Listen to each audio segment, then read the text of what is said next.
Capítulo 11. Um toque de desatino, parte 1.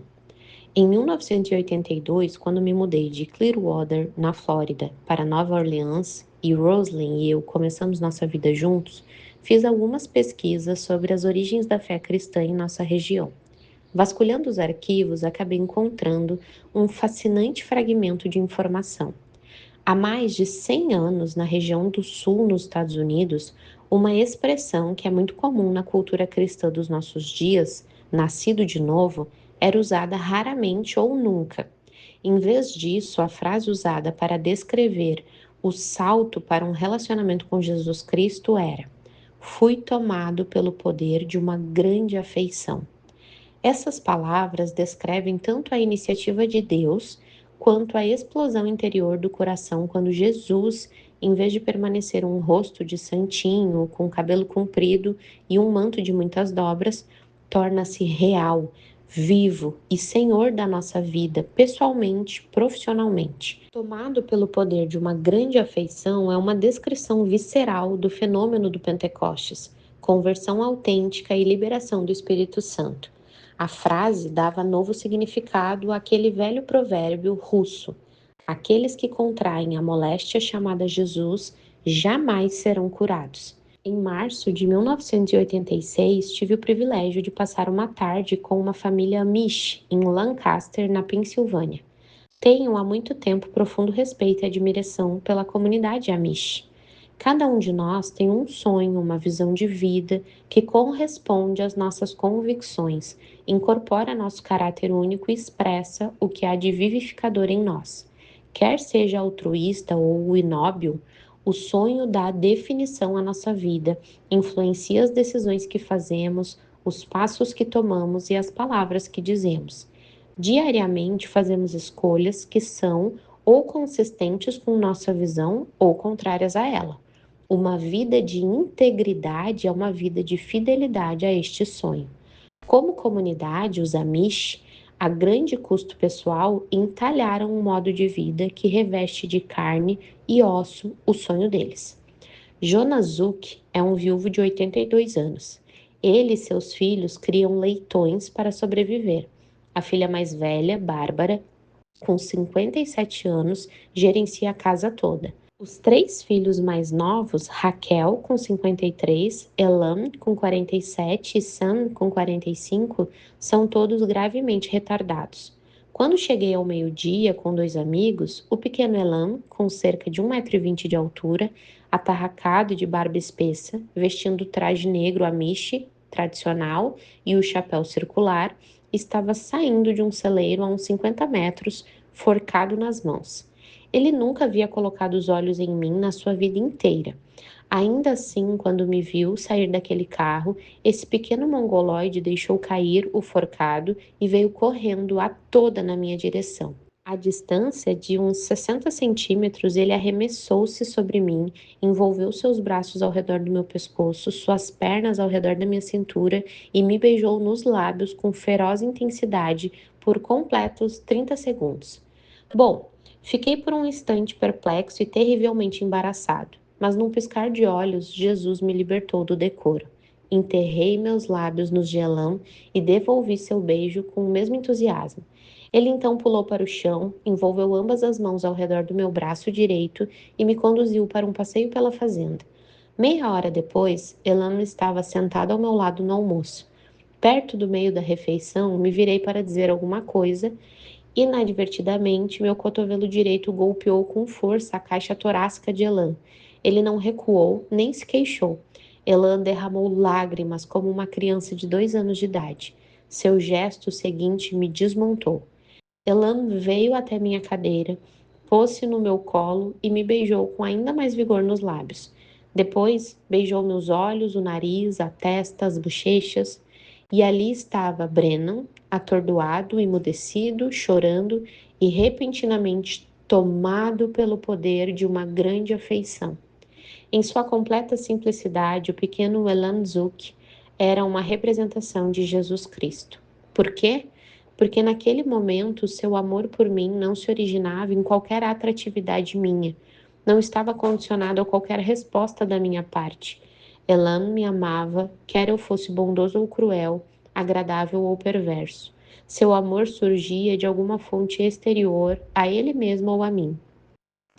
Como frequentemente acontece em momentos profundos como esse, recordei uma passagem de um livro que havia lido anos antes.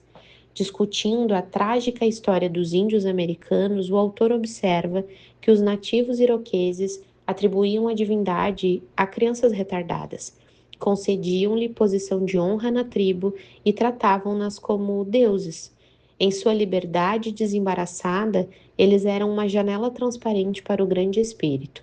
Para o coração de Jesus Cristo, que nos ama como somos e não como deveríamos ser, em estado de graça ou de desgraça, além de qualquer precaução, limite, arrependimento ou ponto de ruptura. Num mundo roto e rasgado, é necessário um toque de desatino para crer-se que, até mesmo quando nossas escolhas são destrutivas e suas consequências danosas, Deus permanece inabalável. Dessa forma, a despeito de nosso isolamento e de nossa defensividade, Deus permanece constantemente aberto e vulnerável a nós.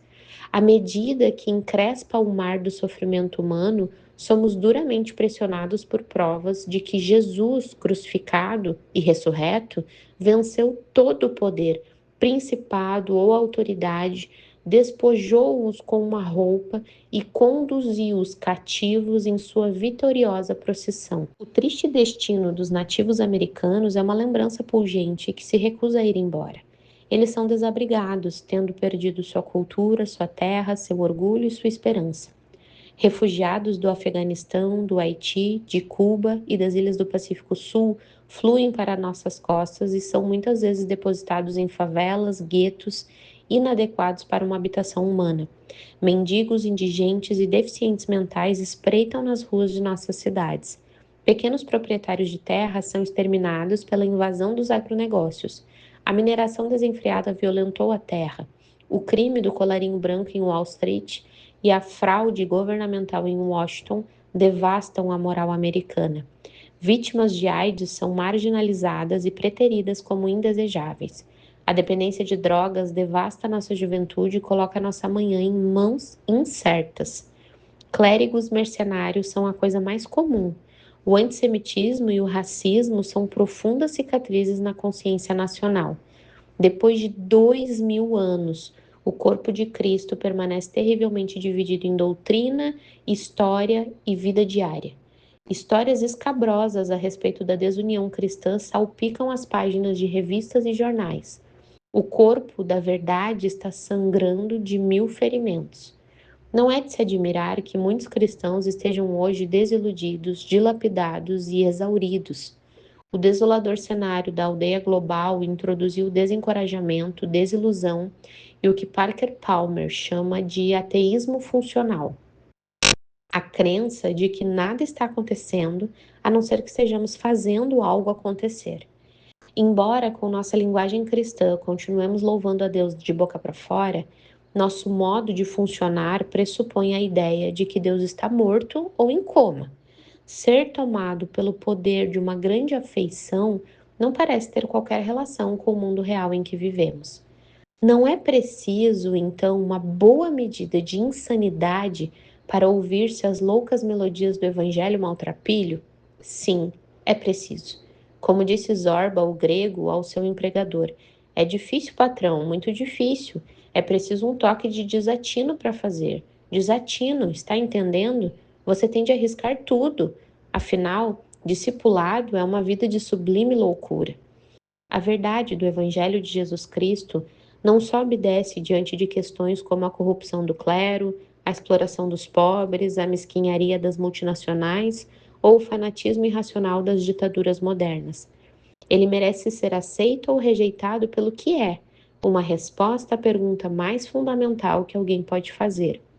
A vida é absurda ou tem um propósito? Jesus responde que não apenas nossa vida tem propósito, mas que Deus interveio nos negócios humanos a fim de deixar abundantemente claro qual seja esse propósito.